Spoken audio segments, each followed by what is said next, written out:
Depuis 2 ans, la FFSWF, Fédération Française de Street Workout Freestyle, créée par les athlètes et pour les athlètes, organise des championnats de France avec qualification régionale.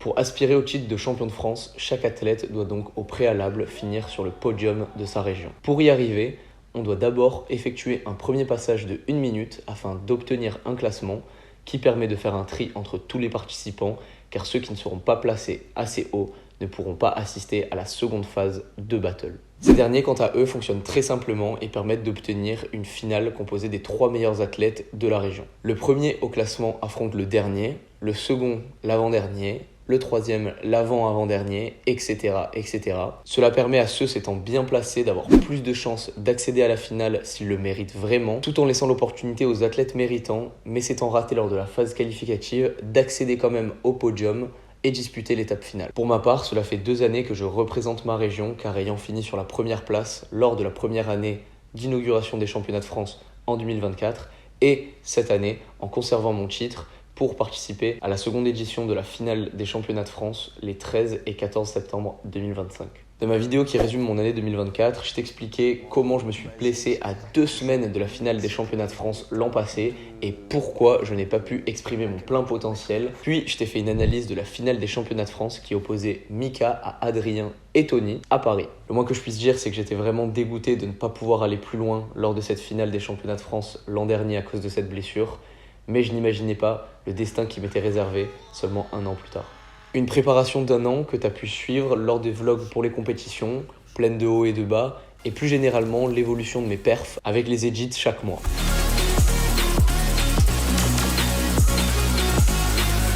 Après Street Workout Fest, j'ai pris la décision d'arrêter les compétitions pour une durée d'au moins 1 an et demi, le temps de me préparer, que je te racontais dans une de mes dernières vidéos, car je souhaite aller loin dans ce sport. J'ai de grands objectifs, je vise le haut niveau, faire partie des légendes. Sauf que comme je te l'ai dit un peu plus tôt, j'étais déjà engagé pour les championnats de France de cette année, car j'ai conservé mon titre de champion régional. Et quelle image je donnerais à ma communauté si je disais que je voulais devenir top monde dans ce sport, mais que je refusais l'invitation à la compétition à laquelle on m'attend, de la région que je représente et que je préside, ainsi que les autres athlètes du podium que je me dois d'accompagner pour aller le plus loin possible dans cette compétition. Donc j'ai décidé de participer à ces championnats de France et vu que je fais jamais les choses à moitié, je les ai préparés dans un seul but, les gagner.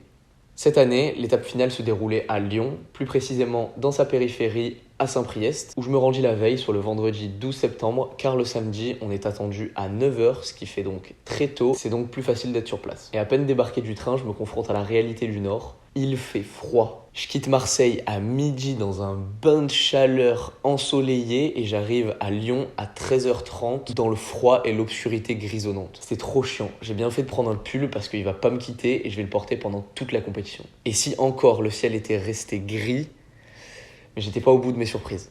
Mais pour l'instant, le plus important, c'est d'aller dormir pour être en forme le lendemain de la compétition, car le premier jour est aussi important que le second, car c'est le classement qui va déterminer les battles du lendemain. Et j'ai un objectif par rapport à ce classement, finir premier. Cette préparation fut l'une des plus courtes pour moi, car avec tous les événements que j'ai fait cet été, ISM, la semaine chez moi, que d'ailleurs Niki a vlogué et que tu peux aller voir sur sa chaîne, la semaine en Espagne avec Adrien, Marius, Axel, bref, j'ai eu seulement 5 semaines pour réellement me préparer à cette échéance. Et cette fois-ci, j'ai décidé d'adopter une nouvelle stratégie, plutôt que de préparer plusieurs combos pour chaque battle, sous le format d'1 minute, 2 fois 45 secondes, etc. J'ai décidé de me concentrer uniquement sur l'étape la plus importante, à savoir la finale. J'ai donc préparé un seul gros combo en agilité et un seul gros combo en force, ce qui me permet à l'entraînement de plus les pratiquer et donc de les connaître par cœur, ce qui réduit grandement les chances de fail le jour J. Alors dès mon retour d'Espagne, je suis chaud, je vais m'entraîner comme un malade, c'est parti, je vais au parc et... Comme chaque année, la venue du Delta Festival nous prive du mythique parc du Prado pendant plusieurs semaines. Donc fini le sable et les chutes à tout va, de toute façon je vais pas me faire mal, etc. etc. Je dois m'entraîner dans un parc avec le sol beaucoup plus dur, dans lequel je suis moins à l'aise, mais bon, j'ai pas le choix, alors je me mets au boulot.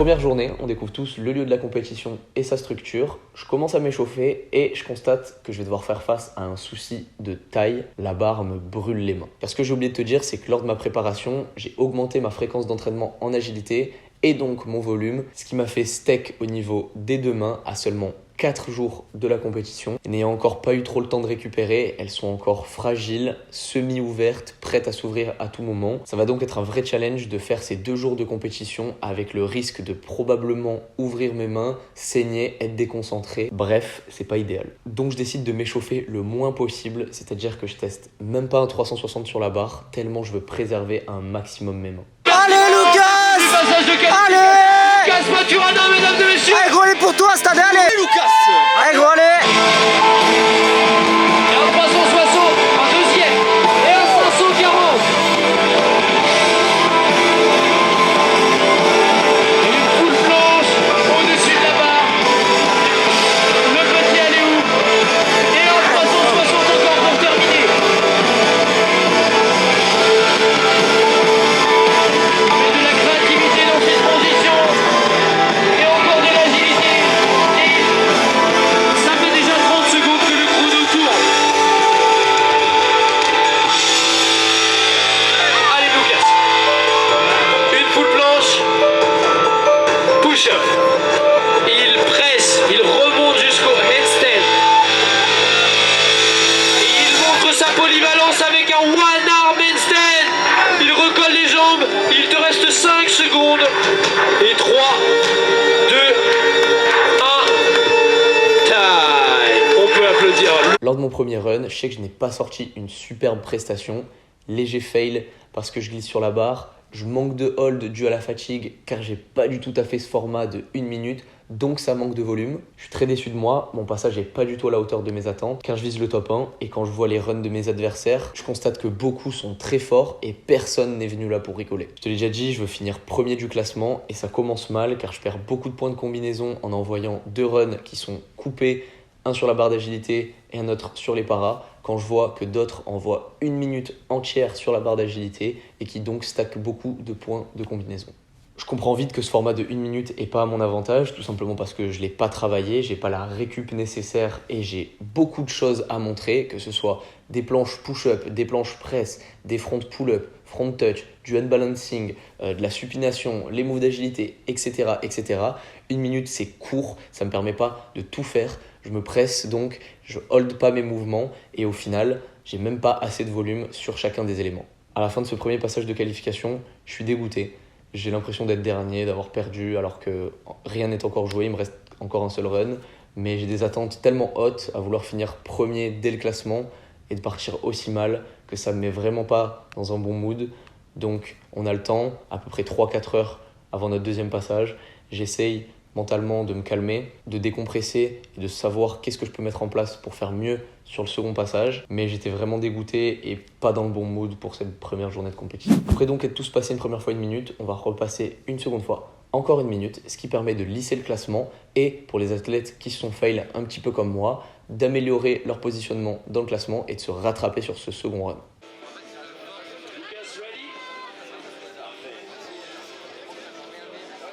Ça va bientôt être à moi, j'arrive à me remettre dans le truc, je commence à bien m'échauffer et là, la pluie. Ça me coupe dans mon élan, forcément. Il va falloir attendre que la pluie passe, il n'y a rien d'autre à faire. Je prends mon mal en patience et je reste chaud au cas où je dois renvoyer à tout moment. La pluie cesse, je vais pouvoir y aller et je manque cruellement d'inspiration pour mon deuxième passage car j'ai réellement travaillé qu'un seul combo en agilité. Alors je décide de sortir la nouvelle transition force-agilité de la planche vers le alley-oop, suivi d'un shrimp 3-6, le nouveau mouvement que j'ai débloqué récemment. Come on!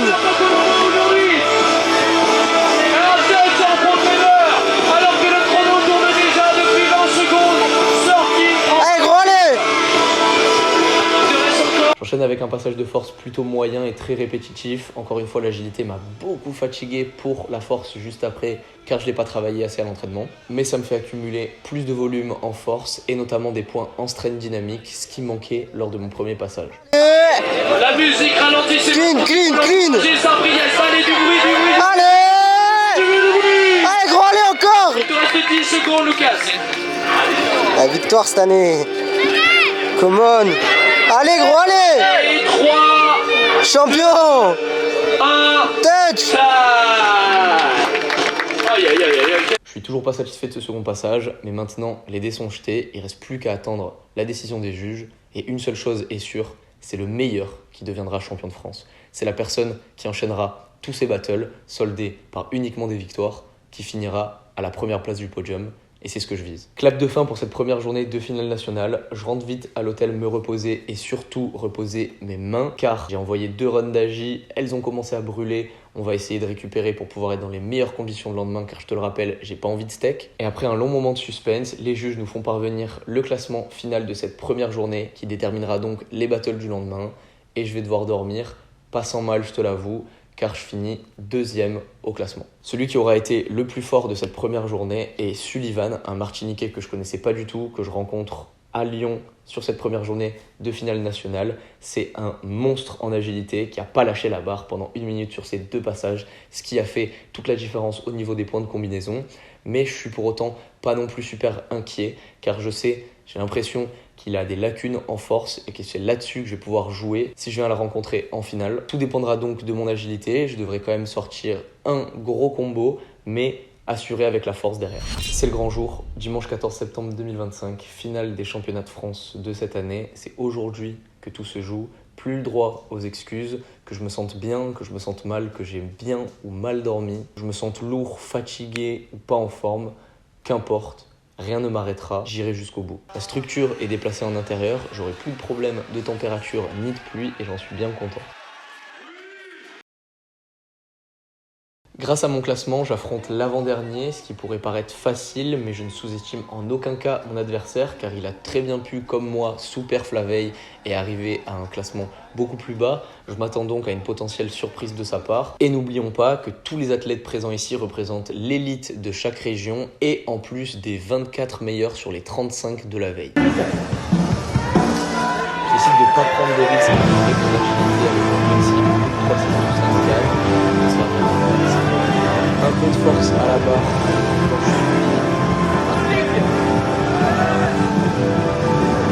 Et ça fait déjà 15 secondes que le chrono tourne, Lucas. Allons. Et un front touch suivi d'un 360 car je dois de toute façon prendre un élan pour faire ma sortie back. Donc c'est du bonus. Et je termine avec une maltaise car c'est un mouvement qui me fatigue peu et dont je récupère assez vite. J'analyse aussi ce que mon adversaire fait, il est très bon en force, surtout en planche, donc je dois montrer ce que je sais faire et bien me démarquer avec mon niveau en front. Le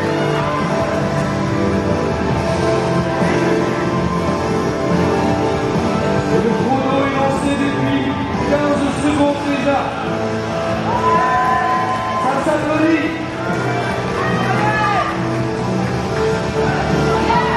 Je mise donc sur des pull-ups to touch, assez classiques quand même parce que c'est quand même 10h du mat, donc je suis pas au prime en termes de niveau d'énergie. Je varie les tempos et la ROM pour montrer mon aisance et ma polyvalence. Et encore 5, 4, 3, 2, 1. Fin du temps imparti. Mon battle est fini, je remporte la victoire, super. Cependant, je commence à sentir une douleur qui arrive dans mon coude. En fait, lors de mon passage en agilité, j'ai un petit peu fail mes 3-6, ce qui veut dire que je les ai rattrapés assez proches et j'ai dû plus tirer mon 540, ce qui m'a fait arriver coude dans la barre. À l'heure où je te parle actuellement, j'ai encore un petit peu mal et je sens que ça commence à gonfler à l'intérieur, ce qui bride un petit peu mes mouvements et qui va compliquer la suite. Tous les athlètes de ma région gagnent leur premier battle, on est super fiers et on va pouvoir passer chacun en quart de finale et je me retrouve malheureusement contre un des athlètes de ma région, Andy, que j'ai déjà pu avoir l'occasion de battle cette année à Gap lors du championnat régional. Je connais assez bien son niveau et je sais donc quoi faire contre lui et lorsque je regarde le reste de la poule, je m'aperçois que Mika, l'actuel champion de France, est dans la même poule et s'il gagne son battle, je risque de l'affronter en demi-finale. Mika, c'est un adversaire très fort, ça représente déjà une finale de l'affronter, donc je décide d'envoyer le minimum contre Andy pour essayer de récupérer un maximum et de pas trop me fatiguer pour mon battle qui arrivera beaucoup plus vite qu'entre la phase des 8e et des quarts. Je veux aussi conserver un maximum mes mains, donc au niveau de l'agilité, je garde mes gros moves pour la suite et je décide encore une fois d'envoyer plus tranquille, mais un combo différent de mes huitièmes de finale, car c'est ce que je voudrais envoyer en finale. Donc je commence par la force avec planche suppi suivi d'un front touch. J'enchaîne avec donc un 3-6 tout 5-4 et premier G-Slock 3-6 de la compétition, qui passe de peu d'ailleurs, ça aurait vraiment pu fail.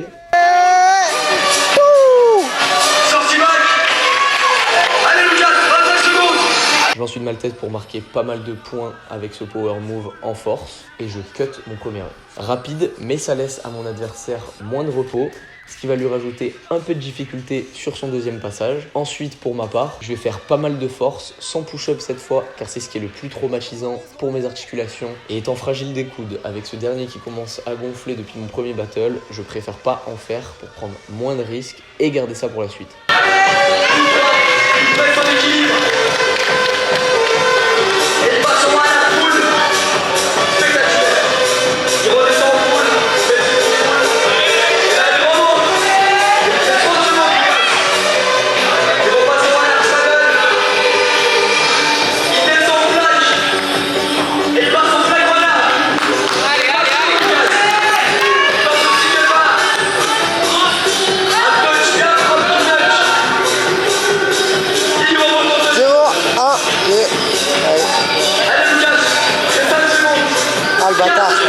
Concentre-toi, putain! Monstre! Et au final, c'est un battle qui me fait une grosse frayeur, car c'est celui qui va passer avec le moins de marge. C'est passer vraiment à pas grand chose, parce que dans cet élan de vouloir me reposer, de pas vouloir en faire trop, eh ben, j'ai oublié de hold pas mal de mes mouvements, donc j'ai vraiment perdu beaucoup de points à ce niveau-là. Le fait d'avoir cut aussi mon premier run a fait que j'ai perdu des potentiels points que j'aurais pu aller chercher avec d'autres mouvements. Donc c'est vraiment passé de peu, comme quoi en compétition il ne faut jamais sous-estimer son adversaire et tout peut arriver. Mika est un adversaire très fort dont je me méfie. Il n'est pas seulement champion de France, il est aussi polyvalent et créatif. De plus, pour moi, c'est une revanche à prendre car on s'était déjà affronté il y a 2 ans à Stenos lors de la première édition. J'avais perdu contre lui en quart et il avait au final gagné la compétition. Je mets tout en place pour être à fond dans ce battle et donner mon maximum. Casque dans les oreilles avec la musique, baume du tir dans le coude pour éviter de sentir la douleur. Je visualise à fond mes 2 runs à venir sans arrêt et c'est parti. Contre Mika, j'ai pas le choix. Je dois envoyer un gros combo en agilité car je sais qu'il est légèrement supérieur à moi. Je dois donc essayer de l'égaler tout en montrant l'écart qui nous sépare en force, notamment en front car c'est là-dessus que sa note de force va plafonner. J'opte alors en agilité pour un mix de ce que j'ai fait la veille en qualification et qui représente une partie de mon combo que je risque d'envoyer en finale, à savoir donc double 3-6, 5-4 classique, suppi planche. Je marque cette fois beaucoup plus les holds. Relance avec cette transition alley-oop, shrimp 3-6 que je rattrape de très peu. Lorsque je rattrape le alley-oop, j'hésite une demi-seconde car je sais que ça va être difficile de le rattraper, mais j'ai pas le choix. Je l'ai fait des centaines de fois à l'entraînement et ça m'est arrivé plusieurs fois d'arriver proche de la barre, de taper le coude et donc de la laisser glisser et pas la rattraper. Mais cette fois, j'ai pas envie de rater. Donc je glisse, mais je la serre de toutes mes forces et j'arrive à l'attraper et à passer du coup ce combo. Front touch. Ensuite, je continue sur la barre d'agi. Je sais que mon adversaire fait souvent un run complet sans lâcher la barre. Je décide donc de jouer sur son propre terrain, mais en essayant de mettre plus de front, car c'est là que se trouve sa faiblesse.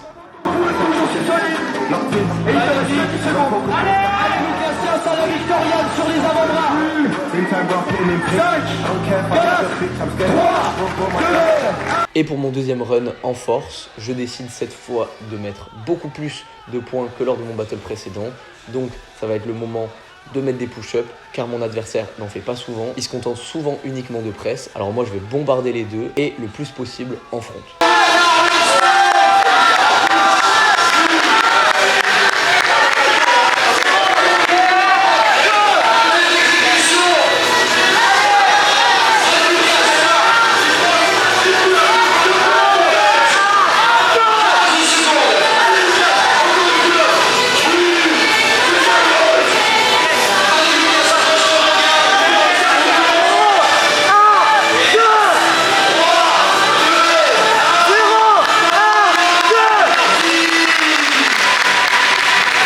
qu'on attend la décision des juges, je suis dans le flou.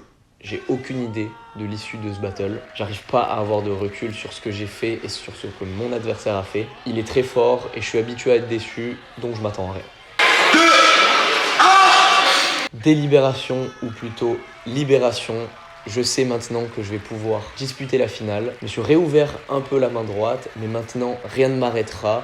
J'irai jusqu'au bout, même si je dois avoir les mains en sang, rien ne peut m'arrêter. Pour la finale, je vais devoir affronter Sullivan, qui a fini premier au classement des qualifications et dont je me méfiais depuis le début. Il est monstrueux en agilité, a de bonnes transitions de la planche vers l'agilité et inversement, et n'est pas mauvais non plus en écart de planche et en presse. Et mon deuxième adversaire sera Tony de la région Grand Est, qui est arrivé plus loin dans le classement la veille, mais qui n'a pas du tout volé sa place en finale, car il est allé la chercher avec son niveau exceptionnel en agilité, avec notamment des 720 et des 5-4 à un bras. Lui-même qui avait fini sur le podium l'année dernière et qui veut, comme Sullivan et moi, atteindre cette première place. Ce battle représente beaucoup pour moi, pas seulement parce qu'il y a un titre à la clé, c'est en réalité un moyen pour moi de me prouver que je suis quelqu'un qui parle pas dans le vent et qui s'entraîne depuis de nombreuses années maintenant avec une vision qui est la bonne, que tous ses efforts en valent vraiment la peine. Alors il n'y a plus droit aux excuses, plus droit aux doutes. Ce que je me dis à l'approche de ce dernier battle, c'est que j'ai gagné. Parce qu'une compétition, c'est l'aboutissement de semaines de travail. Et ces semaines, voire même ces années de travail, je sais que je les ai fournies et que personne d'autre ne les a fournies. Je suis sûr de moi et d'une autre chose essentielle qui fait toute la différence en compétition, l'envie. Personne n'a plus envie de gagner que moi. Personne n'a essuyé autant d'échecs, autant de fails, de doutes, de remises en question. D'une chose, je suis celui qui a le plus faim ici, celui qui est prêt à tout. J'ai tracé un chemin tout droit vers la victoire dans ma tête, auquel je crois, que je vais suivre. Ça y est, j'ai gagné. Voilà ce que je me dis dans ma tête. J'ai déjà gagné et c'est avec cette mentalité, cette confiance que je vais aller jusqu'au bout.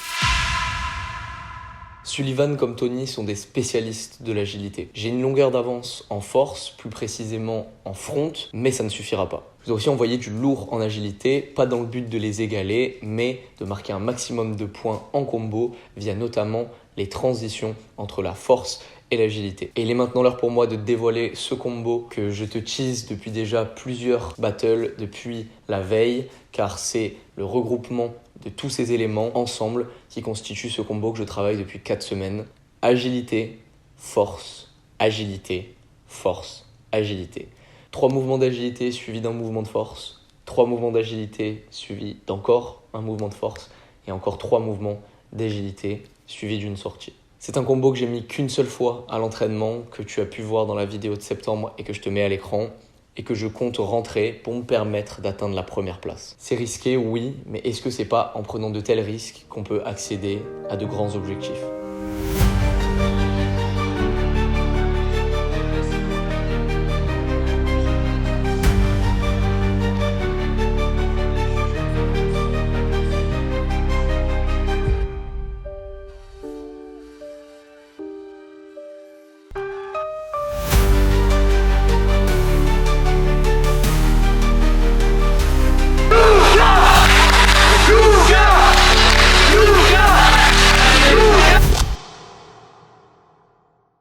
On y est à ce battle final, j'ai revu ce combo des tas et des tas de fois, bien que je l'ai rentré qu'une seule fois, je l'ai mis énormément de fois dans ma tête. Je le connais par cœur, donc je m'élance. 3-6, 3-6, 540, jusque là, je maîtrise, je passe en planche. Et là, un souci auquel je pouvais absolument pas m'attendre, j'ai 2 crampes. Une dans le mollet gauche et une dans le pied droit. C'est la première fois que ça m'arrive. Je suis grandement déstabilisé, mais je suis tellement focus que j'en prends pas compte. Je me dis que si jamais je bouge, ça pourrait dégrader ma forme. Alors je fais comme si de rien n'était. Je continue le reste de mon combo et lors de la transition vers le alley-oop, mon pied se relâche, super. Par contre, j'ai le mollet qui me lance encore énormément. Quand je passe au-dessus en alley-oop, j'ai la vision de mon mollet vraiment qui est tendu et c'est trop bizarre comme sensation. Le Shrimp 3-6 est l'élément le plus tricky de mon combo, celui que je suis le plus capable de fail. Et là, je dois faire un choix, est-ce que je l'envoie coûte que coûte ou alors je me suis laissé déstabiliser et je prends le risque de pas fail. Mais comme je t'ai dit, il faut prendre des risques quand on a des grands objectifs. Donc je décide de l'envoyer, de le tirer coûte que coûte et de le rentrer. Et j'arrive à le mettre, ce Shrimp 3-6. J'en oublie le Reverse 3-6 que j'étais censé mettre après, mais c'est pas grave. Je fais une bascule. J'arrive en front touch, je marque encore une fois le hold avec tout le public qui me crie dessus et qui me donne un max de force. Merci à tout le monde d'ailleurs. Je reprends un élan 3-6, 540 et au moment de G-Lock, je fail. Mais c'est pas un fail sur une chute et ça arrive en fin de combo. C'est pas très grave. Donc je me refocus. Ma vision est tellement tunnel que je prends même pas compte de ce truc. Je passe directement à la suite vers mon objectif. Je saisis donc les paras et je fais une maltaise pour terminer ce premier run. Entre mes deux passages, j'ai le temps de regarder ce que font mes adversaires et ces deux derniers fail aussi, notamment Tony sur un G-Lock de la même manière que moi. Donc ça rassure un petit peu, mais c'est pas une excuse pour pouvoir pas envoyer à fond. C'est maintenant ou jamais, demain la compète est finie, c'est là que je dois me donner à mon maximum. Ma musique s'envoie, je vais bientôt devoir envoyer et prouver de quoi je suis capable. Ce passage aussi, je le connais par cœur car je l'ai répété des tonnes de fois à l'entraînement, dans des états de fatigue, chez moi, en extérieur, bref, je le connais par cœur. Tellement que je le fais machinalement, j'ai pas besoin de réfléchir et ça me permet de me concentrer uniquement sur mes formes et sur mes holds. Et ça, c'est parfait parce que je vais hold tous mes mouvements.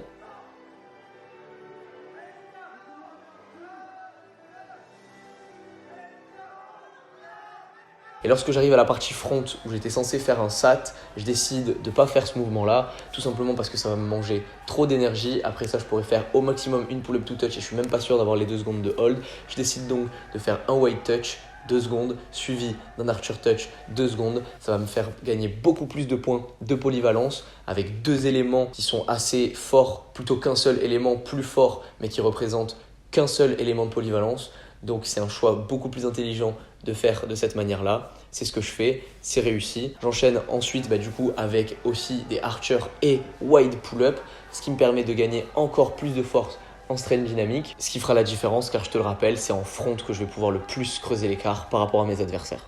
Et la compétition, c'est aussi ça, réussir à garder son sang-froid afin de prendre les bonnes décisions malgré que la pression et les enjeux augmentent. C'est mon expérience qui m'a permis d'améliorer ça avec le temps et qui me permet aujourd'hui de prendre les bonnes décisions. Je finis donc mon second et dernier passage et je laisse maintenant mon destin dans les mains des juges qui vont devoir prendre leurs décisions.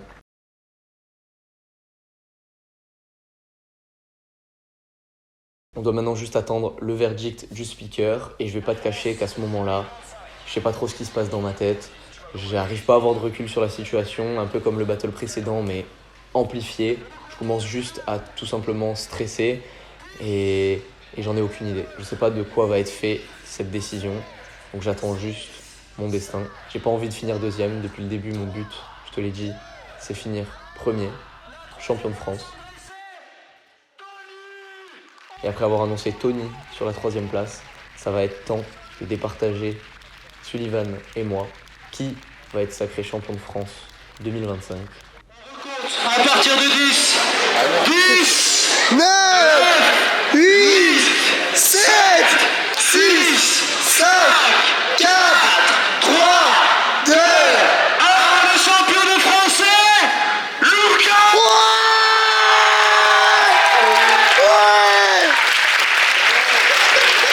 Mesdames et messieurs, promotion Antonio. Gagner cette compétition, c'est pas juste un titre pour moi, c'est le résultat d'années de travail, de sacrifices et d'échecs sans jamais abandonner, qui commence enfin à payer. Commence à peine car je vise beaucoup plus grand, je te l'ai déjà dit, c'est donc une toute petite première étape pour moi, mais nécessaire et symbolique, comme pour me dire c'est bon, t'as fait le bon choix, t'es sur la bonne voie, continue. Au final, malgré l'annonce de ce titre, je réalise pas vraiment que je suis champion de France et ça m'a pas fait tant d'effet que ça honnêtement, tout simplement car ça ne change rien. Dès le lendemain, j'ai repris les entraînements comme toujours et ma vie reste la même. Pourtant, je suis heureux d'être allé chercher cette victoire, me prouver que j'en étais capable. Et au-delà de ça, le vrai bonheur que j'ai éprouvé, c'est d'avoir traversé toutes ces étapes jusqu'à ce final. Chaque entraînement, chaque rencontre et toute la force que j'ai pu recevoir, c'est ça le véritable cadeau que j'ai reçu. Et après avoir gagné, c'est des centaines de messages de félicitations que j'ai reçus et je vous remercie tous. Ce qui me rend fier aujourd'hui, c'est pas d'avoir un trophée ou un titre, c'est d'avoir matérialisé toute cette force qu'on m'a envoyée depuis mes débuts. Pour toutes les personnes qui ont cru en moi, aujourd'hui, je vous ai donné raison, je vous ai donné une bonne raison d'être fier de moi. Et c'est ça ma plus grande chance aujourd'hui. C'est ce qui fait mon bonheur et ce qui fait que c'est que le début d'une grande aventure.